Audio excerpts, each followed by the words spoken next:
Hey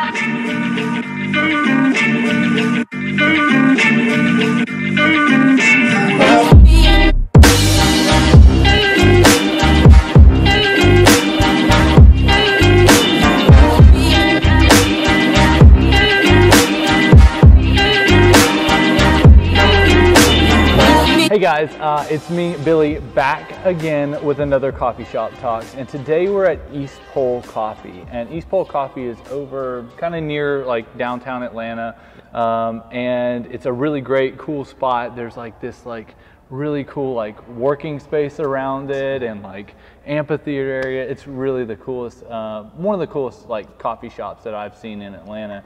And today we're here with somebody that I've been trying to get with for a while, but I've screwed up a bunch and not been able to make it, and then he's been super busy with his startup, as he should be, Christian Zimmerman. And Christian is with Qoins. Qoins is an app that enables you to pay off debt with the spare change that you have of the transactions that you make every single day. Would that be accurate? Exactly. Boom, don't boom, forget to spell with a Q. Yeah, exactly. So don't forget it's in the App Store, so go download it.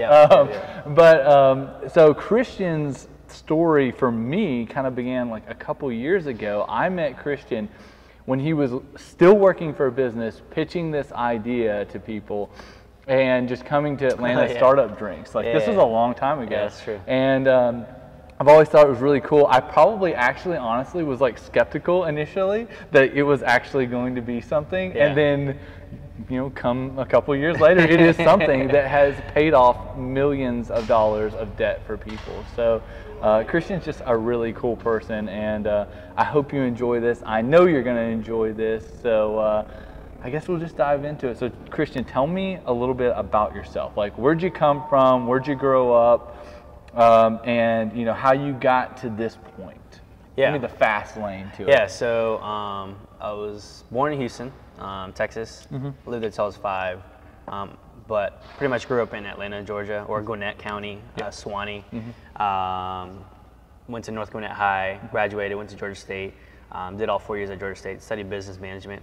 I actually originally wanted to be an accountant. It changed. Were you just graduating? Yeah. You were just graduating. I just graduated. That's right. I remember, because you were working for that hiring company. Yeah, right? I worked at HireWire. HireWire, that's it. Yeah, so I worked at HireWire, and so I graduated December of 2015. 6 months later, that's kind of when I came up with the idea of Qoins. I'd already had I'd always had ideas. I just didn't know how to get it started. I used to Valley Park while I was in college, and when I did that, I was like, what if there was a way for you to pretty much Valley Park your car anywhere in the city? And then Lux came out, and they raised $50 million. Yeah. Right. So, but they got acqui-hired. But still, that's kind of what sparked them. Okay, I have these ideas in my head, but I just don't know how to get them to fruition. So, it's funny, at HireWire, my nickname was called The Plug. So, I was just the guy that just hustled and did anything that you need me to do. And then, pretty much that. You know the origins of the word The Plug. Yeah. Right? Yeah. So that was my nickname, and then at the same time, that's right when I came up with the idea of Qoins. And it was funny because at the same when I came up with the idea, I had no name for it. I originally called it Consolidat. Was the shittiest name ever. Yeah. And then Consolidat. Yeah. That would have gotten you nowhere. Nowhere at all. Exactly. Great branding. So that same month, it was May of 2016. There was this pitch competition called the Plug ATL. So I was like, Plug's got a pitch at the Plug. Yeah, I got a pitch. It was for a $100K prize, grand prize, $100,000.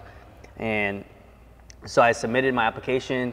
I didn't have a product at all. I literally just submitted my idea, the 2-word or the 2-sentence synopsis, and I made top 10. So I was like, oh shit! I've never pitched in front of people. I've never built a business model. I didn't even have a website, and they're like, well, in order to be in the final 10, you have to have a website and a product or something to show that what your product will do. So I literally just went to Fiverr, made a video for $35, and got a landing page on Unbounce for 90 days free, and that was where I started.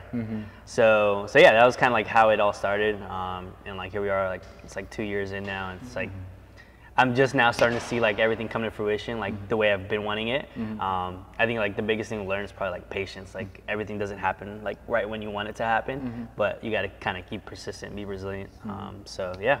How did you and your business partner meet? Yeah, so Nate and I, we met.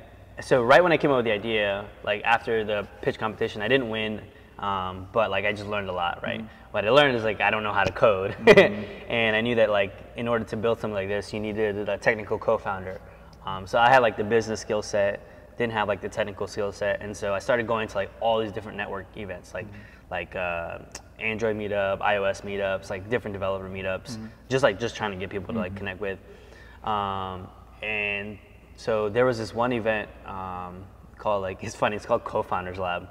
Like I literally went just to meet with more people. I honestly did not expect to meet anybody there. And that's when I met Nate. He was like trying to sell, he was doing like freelance work. So he was actually trying to get me to like use his services to build the app. And I'm like, I'm not trying to build nothing. I need somebody that can do it for me, or like at least kind of like we can work together. And so that's kind of how we met. We hit it off at that event, and then we just started meeting up afterwards. And it's funny because I told Nate, like I was starting to talk to this other development shop at ATV, and they were gonna like help me build it.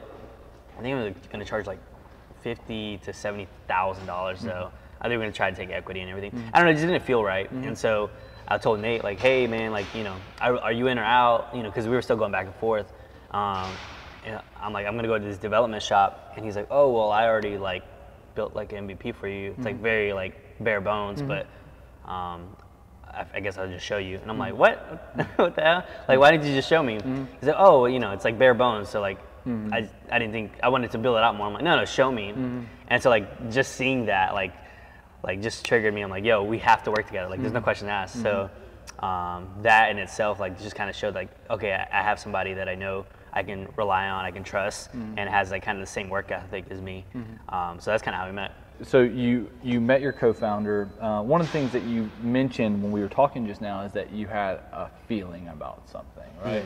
And I think something that is underappreciated in the entrepreneurial world is the concept of intuition. Like you like good founders seem to have an extremely good or extremely high level of intuition. They're able to, maybe there are subliminal messages or subliminal things that are happening that trigger that, you know, intuition, but they have an intuition that this is the right direction to go, these are the people I need to be with, these are the people I need to stay away from. And so like how much on a daily basis does intuition play in the decisions that you make? I mean, obviously data and facts, and those are like given ways to make good decisions, but you use intuition at points in time. So what is that? Like, I mean, I know this is a difficult question, but it's just something that popped out when you said that a minute ago. So for me, I think I actually probably do like follow my gut a lot more than I maybe should.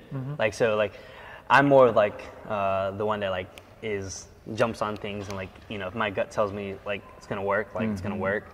And then Nate's more like the rational one, like, yo, let's think about this, like, all right, let's sit back. And so like it's good having both those balances, but I think being able for me to have that kind of like gut feel or intuition about certain things, it kind of like can sometimes spark us to kind of move in the right direction. So like for example, like I had a call like a few months back with one of the like former like head of growth marketers for Qoins. Like I literally met him via like LinkedIn, and we just connected, and then like I knew immediately, like just kind of like from the conversation we had, like, yo, this is a guy like I need to connect with, like I need to like make sure like this is somebody that we have on our side. And so we kept going back and forth, and I was actually so I went to LA, right? I was supposed to go to LA for a conference, but I ended up not going. And then that same guy, he had like they had like an investment leg. He was like, yeah, let's meet. So I told them like, I'm definitely gonna come out and meet with him. And so that following week, like, hey, are you coming? I'm like, oh, probably not gonna come. But he's like, oh, well, I wanted to meet. And so like, you know, I definitely wanted to meet him. Yeah. So I was like, no, I'll come out. Yeah, exactly. But I also told him like, yeah, I'll come out, but like, you know, obviously like I would like to set up more meetings.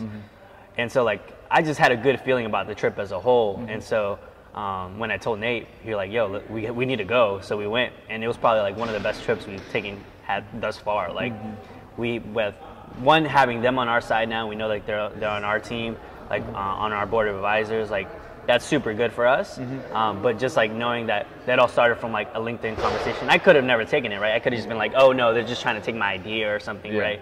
But you know, I think it just like intuitively, like, I knew that there was something good that could have come out of it, and so it did.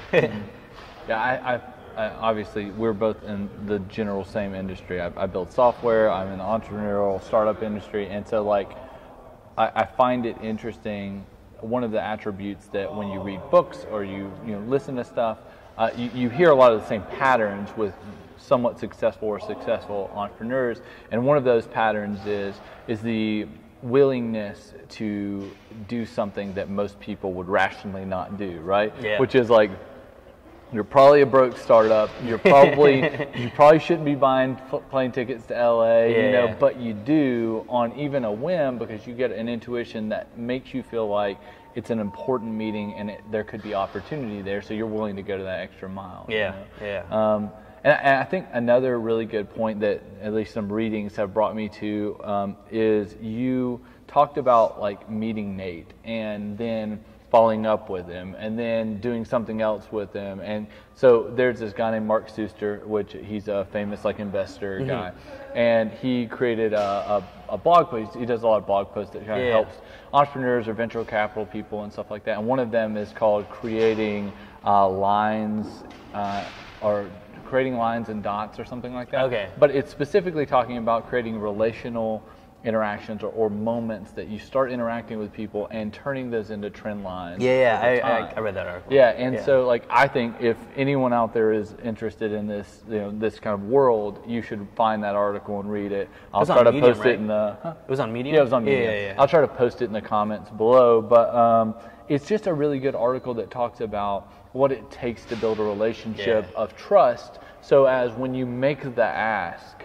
the trust is there to actually be able to fulfill that. Exactly. And so, I mean, I've tried to do that throughout my career. I don't know if I've been able to like call in those asks yet, but I think it's an important kind of subject. And another important subject, and feel free to expound on this as much as you want, but both of you are minority founders. FYI, if you don't know, Nate is an African American or black guy, and you're Hispanic. So that's right.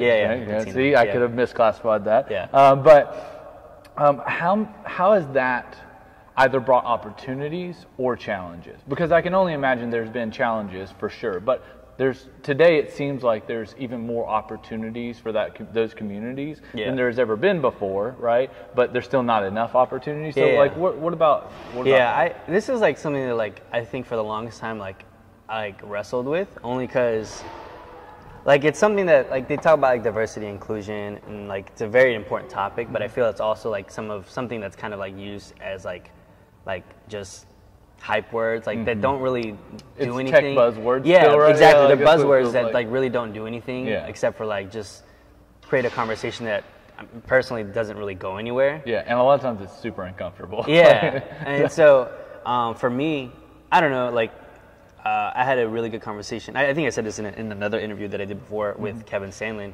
Like when I worked at HireWire, like I just felt like to an extent, like I learned a lot there, like no shame there at all.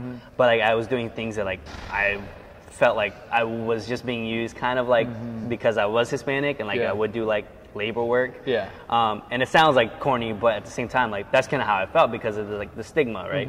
I was like, no, I can use my brain. Like I know how to use my brain. I just always put myself in these kind of positions. So I think that's kind of like how it is how people like are generalized for like Hispanics, like they're only good for like working hard to an extent, but like we can do a lot more than that. And so I don't know, it's just one of those things, like it's almost an asset because I'll do literally whatever it takes to get myself to that next level. Whereas I think I've told you, like I rent my car out, like I'll I'll bartend at switch yards whenever I need to. Like I'll literally do anything what it takes to like either to pay the bills, to help like Qoins like stay alive. So like I think in that aspect, because I know how to work really hard, I can apply that in different ways. So I think in that aspect, like it's more of a benefit than anything. But at the same time, when we're talking about like the startup space, yeah, I do think that there is like a little bit of like a imbalance. But I don't know. I just can't really complain about it. At the end of the day, like I got to just work 10 times harder, work, get out there 10 times as much. Get way more no's than I probably would want. But at the end of the day, I think it's going to be just that much more sweeter because I know that I'm working my ass off to get there. So I don't know. That's something like I used to like kind of complain about, and it's like I can't really complain about it. I mean, the only thing I can do is just try to make a difference. And by our product like succeeding, I can then kind of open that type of conversation up and me personally try to make a difference.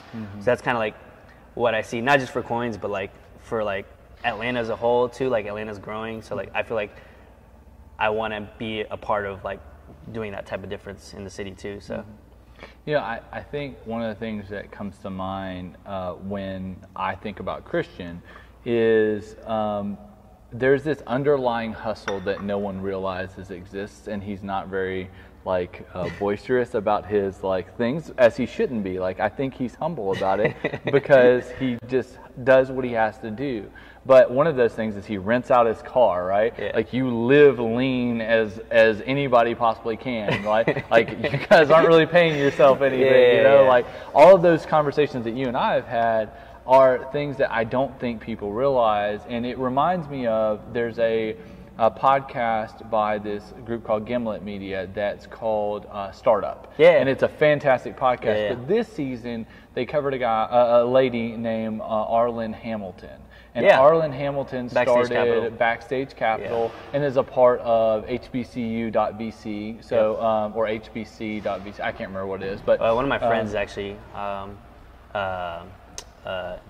Well, Arlen invested in one of her companies. Oh, really? Yeah, Sheena Allen. And so what's really cool about that is like you hear her hustle as well in that podcast series, and her hustle mimics your hustle. And what's interesting is I think it's one of the things that I've heard as a valuable asset or an attribute of an entrepreneur is someone that's willing to sacrifice on a day-to-day basis about their lifestyle, living, things like that, to get to the point that they know they need to be at to make something successful.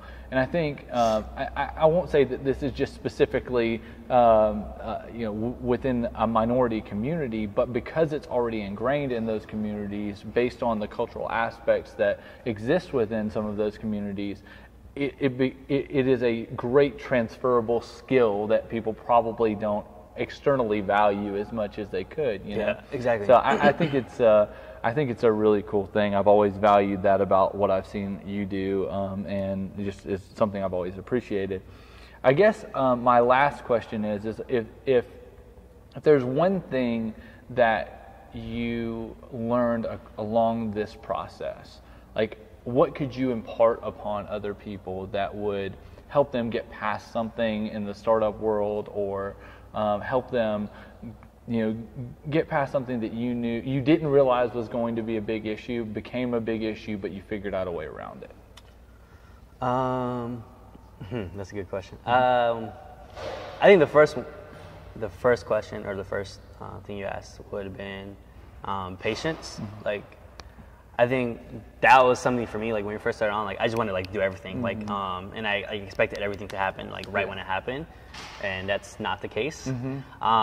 So learning patience and knowing like you still have to work hard. You still try to like hit these goals, but like you can't like expectations don't always get hit right when you want them, right? And you can't let that kind of like hinder you from keeping the ball moving, right? You just got to keep it moving, and things kind of come when they come, right? So being patient, I think like we're almost 2 years into this now, or a year and a half since like we officially launched, and I think I'm just now seeing like the uptick. So it's like it's exciting, but like I feel like we're already like behind, but at the same time like we're not.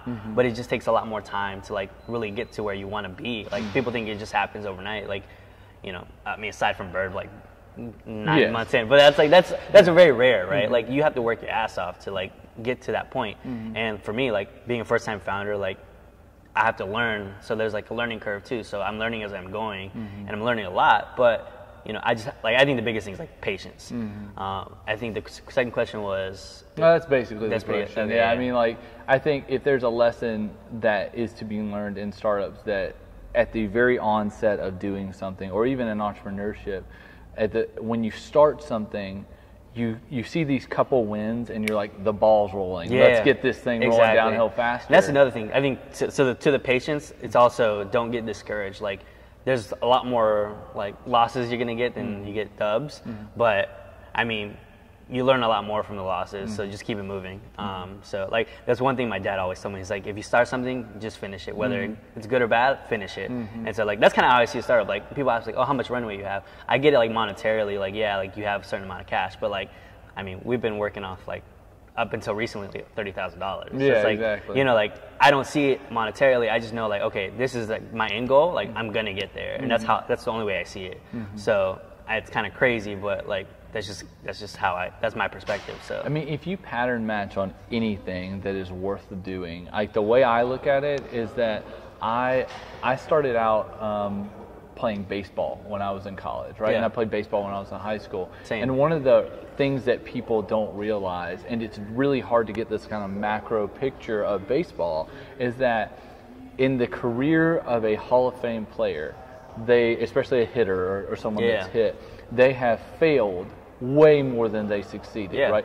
You can bat 300, and in the world of 300, that means you succeeded 3 out of 10 times, right, on average, and make it to the Hall of Fame. And we're all the best players that have ever played that game. The best person ever, like as far as average, was like Ted Williams, I guess, and he batted like 406, right? Like so he failed significantly more than he succeeded, and he was the best hitter ever, right? Exactly. And so like it's just important for people to realize that it takes time, right? And it also, that patience mechanism has to be there, and then it also is going to be full of failure. But the goal is internally to make those failures absolutely overshadowed by the successes that exist within the goal that you're trying to get to. The goal being that one big success moment, right, will overshadow all of those things if you can continue to move forward. Exactly. Yep. So I guess